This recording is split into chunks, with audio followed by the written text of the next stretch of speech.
ስመጣ ባልጋ ነበረ ተስፋዬም የተሰበረ በእምነትሽ በጸበልሽ ሰው ሆኜ ቆምኩኝ ደጅሽ ዝናሽን ላውራ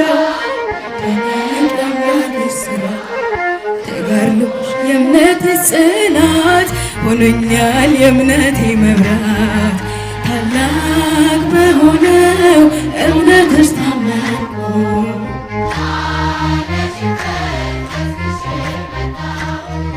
እናቴ ክብርሽን አንግሼ ሆንኩኝ እንደ ሕፃን ታድሼ እናቴ ቅድስት አርሴማ ዝናሽ ለዓለም ተሰማ እርዳታሽ የደረሰለት ያመጣል የልቡን ስለት ላመኑሽ ፈውስሽ ቅርብ ነው ባንቺ አፍሮ የሄደ ማነው የልቡ የነበረሽ ፈጥኖ ይደርሳል መልስ